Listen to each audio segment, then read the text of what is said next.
Well, welcome back, Planet Coaster Adventurers. Here we are back on our haunted island. This is like kind of our small ghost style island with paranormal activities going on. And on this one, we are going to be building our roller coaster, which is going to be our other ride for this area. So 2 rides for this area, plus the monorail stopping inside is what we were looking at. Now, in the last episode, you will have seen us build and sort of, you wouldn't have seen the completion of it. We want to save a little bit of it, to be honest with you. The Conjuring Dark Ride. It's the first time we've built a tower ride, and you know, the idea of this park is we want to build some different things, whether they turn out great, whether they don't turn out great, we'll kind of have to find out in the end, to be honest with you. I'm fairly happy with it. I don't think it's too bad, and I think it makes a change from last time where we used the Ghostbusters ride, the kind of trackless ride, the shooting ride. So we wanted to move away from that and do something different. So that is our primary dark ride. It may not be our only one, but it is our primary one. That is complete. That is to the side here, and on the bottom end here, we are going to have our coaster, which kind of goes through a graveyard, a bit of a crypt area, you know, your standard sort of haunted thing. Now again, we don't want the coaster to be too complicated. This is going to be a small one. You know, we are looking at some large scale coasters. The RMC we built is a large scale coaster, and of course this one won't be, but there will be some other large ones around as well. And indeed our swinging one as well, that probably wouldn't what you would class as a large scale coaster. So we want a few filler coasters and we want some big ones. You know, with the kind of the highlight of this area, really, the dark ride. This is kind of a filler coaster. As you get off the monorail, you're going to see this, and it should have good capacity, and we're going to lock the brakes properly so that it can kind of you know, stop and start in the right places, so it keeps a nice smooth motion whilst the cars are going round. This is hugely important as well, because you can obviously build a roller coaster and then you can pop block brakes around, but you know, when the ride is running at capacity, that's when it really becomes a bit of a test, to be honest with you, to make sure that all the cars can pass the brakes and the cars can continue to go round without the need of stopping and restarting and stopping and restarting. And it's, you know, evident in modern day coasters for things like the Wild Mouse, where the brakes are at a point where they can release the cars, get maximum amount of cars on the track without stopping and starting, unless, you know, there's obviously a problem. And this is a kind of adaptation we take with our roller coasters, particularly the smaller ones. And the Eurofighters are a smaller coaster, to be honest with you. They are a smaller coaster. You know, they have small cars, they have quite small track, they can be quite compact layouts. You know, they're really, really different in terms of they're not large scale, although we have some large scale, what we would call large scale ones in the UK, in Saw, and maybe even the Infinity Coaster as well in the Smiler. Generally, these are, you know, compact designs that are only holding 8 people. So this is what I would class as a small scale coaster. We want to make sure, as you can see here, that we can run all the cars on here without any problems and that they continuously flow around. One thing to actually take note when you test your coaster as well is that when you test it in high speed, it does behave differently to what it does when you test it in real time. So when you test it in real time, you may find that the coaster's actually fine and it doesn't you know, stop and start, and it goes around really smoothly. And when you do it in high speed, that it does. I don't really know the reason for this, to be honest with you. It's something I've noticed with the game. So I tend to test the coasters in normal time. That's how I tend to test them, because that's kind of how, you know, I want the game to operate. Arguably, when I'm playing the game properly, I don't put it in fast motion. We've sped this up now, but actually we're playing this in normal speed, and then we've sped this up for the purpose of the video. So yeah, that's how we tend to do it. So just a little bit of information there if you weren't aware. You know, get it tested when it's in normal pace, not when it's in high speed. Now what you're seeing us do here is the main shopping area, the main sort of building area as you come into the land. So obviously, if you're coming from the main entrance on the right hand side, you're going to have our Conjuring ride, and then you're going to walk into this sort of building house area which we have here. This will be home to some shops, we'll have some benches, obviously places people can sit. There'll be a little bit of theming along here as well, and obviously the buildings are going to look slightly different as you go along. So it's going to add a little bit of kind of enclosed theme to this area, which is what we're looking at here, because we don't want people to see out onto the lake or indeed see the monorail come from behind. The building set we're mainly using here is the Haunted one. It fits really well. I really like the brickwork of this. I really like the wood as well. And you know, for these internal bits where it kind of looks like you're looking into someone's someone's house, or you know, if you've got shops there or something, you know, we can have some lovely wallpaper down the sides. It gets just really spark it up nicely. Little candles, little lights, and we'll put some shop signs as well, which may detract it slightly, but these nice wooden ones do seem to fit really nice while giving kind of the outline of what's going to be there. So yeah, all this will be in there as well. Now then, we're going to quickly speed build this through, so take a seat back, listen to the amazing Planet Coaster music, and we'll catch up with you shortly.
I will say the roof of that set I really do find quite infuriating, the way it sort of sits.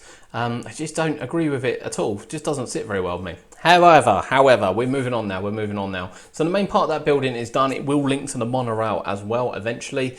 We will sync it to the monorail. What we're going to do now is build like a little crypt, a little graveyard around the main drop area of our Eurofighter ride, which is just going to come around here. Now, it doesn't have to look perfect. That's the great news. It looks like it's kind of sunk as it is. We're going to have some graves in there. We're going to get some mist in there, and we'll of course get some lighting in there as well.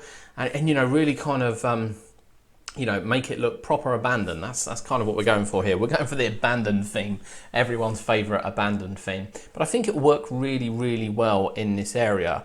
And of course, we are, you know, making sure the park does look good at night. You know, back in our initial area which we built with the RMC, kind of our Egyptian sort of, you know, fair area, that is very much set out for some great lighting. It's nice and bright. You know, it's got some real subtle ones around the rides whilst people can still see what's going on. And that's very much the same theme we want to go around the park, and we are kind of doing it as we go as well to make sure that it sits really well. And as you can see here, we will find the right places for the lights. We'll make sure they're below ground level as well, so they can't be seen. And of course, we will put some right over the entrance area, even though it's blocked up. Now, of course, this ride actually starts in the air rather than on the ground. So we are going to build up around the side of this. It's not going to be completely enclosed. I want to make that quite clear now. We don't want to completely enclose it. Generally, every single coaster we build, we feel we need to enclose the station. I don't really know why. It's not, I wouldn't say it's common practice actually, even in the UK where we are. I don't think it's common practice to enclose every single station. I know a lot of them get enclosed, but certainly not all of them. So this one, we are going to put a roof over the top. I have to say, I do agree with roofs on stations, but I think we're going to leave the side bits sort of open so people can see in, they can see the ride, and we're going to build this up with individual rocks rather than using the terrain tool as well, so we can move and shape it as you know, as we want it. If it gets too close to the ride, it will be you know, more of a near miss when you actually manually put them in rather than it kind of curving around the ride. So yeah, that's really important to us that we do that, and really important to us that we do get a roof on it. Now this area, as we said, this is it. These are the only two rides in this area. We aren't planning to have a flat ride in this area. It's not a massive island at all. You know, we didn't allow a lot of space for this. It was always the plan that we would have a dark ride on here. I don't know, wasn't really sure what dark ride we would go for initially, and you know, me building the Tower of Terror style one was something you know, which I haven't done before. And you know, the only time I did attempt it was just so painful. I just couldn't do it. So I'm really pleased with the way this one's panned out. I think there could have been an easier way to do some of the effects and things, but I think it's worked all right. But you'll be the judge of that. You'll be the judge of that a little bit further down the line. And of course, now we want to get this one done, get it all nice linked in. We will get some, you know, scenery and some plants around as well before integrating the monorail into it. Now, at this current time, we're not going to build the monorail section in here. I know I said I want to get all the areas complete, but the monorail section I'm not going to get built into here because I'm not sure whether to leave the station where it is now or whether to put the station actually back towards the entrance area down by the dark ride. Although it's not a very big island, I just want to make sure we get it in the right place. And yeah, as you can see here, this is it. This is all we're going to be putting up here. We're going to put some vines. We're going to make it look like a proper crypt in the corners. Simple and effective is what we're going for here. We'll get the lighting right as well, and we'll get the queue coming down. The queue will have to come down from there, and we will probably, we might get a fast, I don't know if we will get a fast pass on this. We want to put some fast pass in. We will try to get it working on this ride, but I want to make sure first that we can get paths and everything enclosed. We'll get a nice entrance area here, nice little building over it. And then we'll have a look. I think what we'll do, we'll put some rock work again around the queue line, around the exit, which kind of, you know, is going up to the station area to hide some of the supports and things. We don't want too much building underneath. It's nice that people can see through a little bit because we've got the corkscrew underneath. It's nice that people can potentially see through and see where the train goes underneath. Put a few graveyards in, we're going to put some crows in, and we are going to fence across the back, and towards the end of this you will see us fence completely along the front as well. yeah, this is our haunted area. I don't think I can build a park without a haunted area. I do love the theming. I love the scenery pieces they've got. I'd like to see more. I really would like to see more. I'm not sure we're getting any more Planet Coaster add-ons for this. And quite honestly, I think looking at the community and how they are, you could probably build better. Could probably build better with the shape pieces and things we got. And we do try. We really do try. As we said, we're certainly not master builders at this by any means, but we really are, trying to make something that looks reasonably okay over a larger scale, and this will be our biggest scale one. So as you can see there, we've actually got it so we can get the fast pass in. We'll move the bushes around, all kind of nicely hidden behind the trees and things. So yeah, we will get fast pass operating on this. We want a decent offering for the fast pass once it opens, because we are definitely going to have some shops in here, and even we use some of these pre ones as well. We'll get a get a shop and information centre so people can make the most of it. At the end of the day, this is a business game. We got to make money. We've got to make money. So in goes our fast pass building, quite close to where we're going to want it. And yeah, that'll be brilliant, So we've got to finish off the back of this. As I said, we're not going to link it to the monorail quite yet. I don't know whether I want the monorail to be coming out close to the dark ride or whether or not I want it to be coming out close to the roller coaster. But we definitely want to get some fences up. And this will be the first park as well we've built, which will be completely fenced around the areas. Usually, as a general rule, we don't tend to do that. We tend to kind of take a few shortcuts and not do that. We are going to make use as well of the self-service machines. Staff are quite expensive, and as I said, we do want to try and make some money for this once it's open. So we are going to have some self-service machines. I've also got a few games and claw machines as well. We are approaching the end of this episode. How have you enjoyed it? How do you think our little haunted island is coming along? Is there anything you'd like to see on here? We certainly can't fit any more rides in, I don't think, any time soon, and we've got other large areas to do, and we will be moving on to the next area next rather than a monorail while I decide where the monorail needs to stop. The track was kind of put in as a guidance. But I really hope you've enjoyed this episode. Let us know in the comments below as well. We need a name for this roller coaster. We've had a few names for the previous ones, and we will implement them very soon. Thanks for joining us.